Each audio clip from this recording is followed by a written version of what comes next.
Hi friends, Chettinad ஸ்டைலில் வறுத்து வணக்கி அரைச்சா ஒரு மீன் குழம்பு. அது எப்படி செய்கிறதுன்னு பாருங்கள். அதுக்கு முதல்ல வானல் வச்சுக்கணும். வானல் வச்சு நம்ம தாளிக்கிறதுக்கு போடுற பொருளெல்லாம் இதில் போட்டு வறுத்துடணும். அதுக்கு முதல்ல இப்போ இது 1 கிலோ மீன் இதில் சேர்ப்பேன். அதுக்கு 1 ஸ்பூன் அளவு ஜீரகம், 1 ஸ்பூன் அளவு சோம்பு, 1 துண்டு இஞ்சி, எண்ணெய் லைட்டாக சூடு பண்ணி இது எல்லாத்தையும் போட்டு வறுக்கணும். பூண்டு 1 கைப்பிடி அளவு, இஞ்சி கம்மியாக போட்டுக்கலாம், பூண்டு நல்லா போட்டுக்கலாம். இது வெங்காயம் 1 கைப்பிடி அளவு, சின்ன வெங்காயம். அதுமாதிரி தக்காளி 3, இது தேங்காய் அதுமாதிரி 1 கைப்பிடி அளவு, கருவேப்பிலை அதுவும் 1 கைப்பிடி அளவு, நல்லா வாசனையாக இருக்கும். எல்லாத்தையும் சேர்த்து நல்லா சுருளாக வணக்கணும்.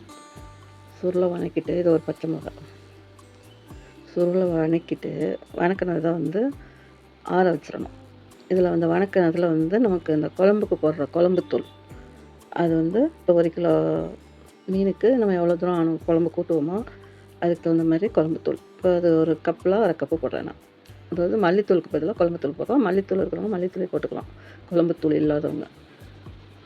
அதை போட்டு எல்லாத்தையுமே நல்லா வணக்கிட்டு இதை ஆற வச்சிடணும். ஏன்னா இதை நம்ம அரைக்க போகிறோம். அப்படியே நல்லா அரைச்சி தான் சேர்க்கலாம். இதை நல்லா ஆற வச்சுட்டு ஆறினதுக்கப்புறம் நம்ம மிக்ஸி ஜாரில் சேர்த்து நல்லா தண்ணி சேர்த்து அந்த வணக்கின சட்டி ஆற வச்ச தட்டு அந்த மாதிரி எல்லாத்துலேயும் கழுவி அந்த மிக்ஸி ஜாரில் தூக்கி ஊற்றிட்டோம்னா தண்ணி ஆகிடும். அதாவது நம்ம தண்ணி சேர்க்குறதுக்கு பதிலாக இதெல்லாம் கழுவி ஊற்றிட்டோம்னா வேஸ்ட் இல்லாமல் போயிடும்ல.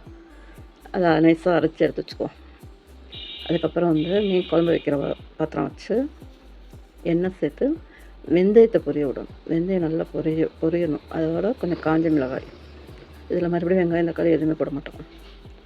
நல்லா காஞ்ச மிளகாய் போட்டு அடுப்பு காஞ்சு நல்லா புகை வந்துருக்கு. அப்போ ஆஃப் பண்ணிடணும். ஆஃப் பண்ணிவிட்டு கொஞ்சம் லைட்டாக அமுங்க விட்டு மிளகாய்த்தூள், நம்ம சும்மா தனி மிளகாய்த்தூள் அதை போட்டு நல்லா எல்லா பக்கமும் அந்த எண்ணெயில் பரவுற மாதிரி இது பண்ணிவிட்டு நம்ம அரைச்சி வச்ச மசாலாவை அதில் சேர்த்துடணும். அந்த மசாலாவை சேர்த்துட்டு அதுக்கப்புறம் இதுக்கு தேவையான தண்ணி அந்த மிக்ஸி ஜாரை கழுவிட்டு அதையும் ஊற்றிட்டு இன்னும் கொஞ்சமும் தண்ணி சேர்த்துக்கலாம். இப்போ நல்லா கொதிக்க விட்டுணும். கொஞ்சம் கொதிக்க விட்டு நம்ம புளியை கரைச்சி அந்த தண்ணி சேர்க்கணும், புளி தண்ணி. இந்த மீன் குழம்புக்கே புளி தான் சுருக்கணும் கொடுக்கணும். தக்காளி சேர்க்கணும், வெறும் புளிப்பு சேர்க்கக்கூடாது, புளியை சேர்க்கக்கூடாது. தக்காளியும் புளியும் மாங்காய் அது 3 சமமாக சேர்த்தாங்க மீன் குழம்பு சூப்பராக இருக்கும். அதாவது புளிப்பு இல்லாத மீன் குழம்பு டேஸ்ட் இருக்காது.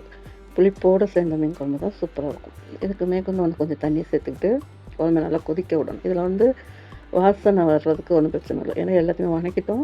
நல்லா கொதித்து வாசனை மாறணுங்கிறதுலாம் கிடையாது. குழம்பு கொதிச்சாவே போதும். ஏன்னா எல்லாமே நம்ம வறுத்துட்டோம் வணக்கிட்டோமா, அதனால் பச்சை வாசனை அடிக்கிறதுக்கு எதுவுமே வேலை இல்லை. அதனால் குழம்பு கொதிக்கிற அளவுக்கு மட்டும் டைம் எடுத்தால் போதும். நல்லா கொதிக்கும் போது மீன் மாங்காய் அது எல்லாத்தையும் சேர்த்தணும். இப்போ மாங்காய் சேர்க்குறேன். இதுக்கு போட வேண்டிய மாங்காயை போட்டுட்டு அதுக்கு அடுத்தது நம்ம மீனை சேர்த்துடணும்.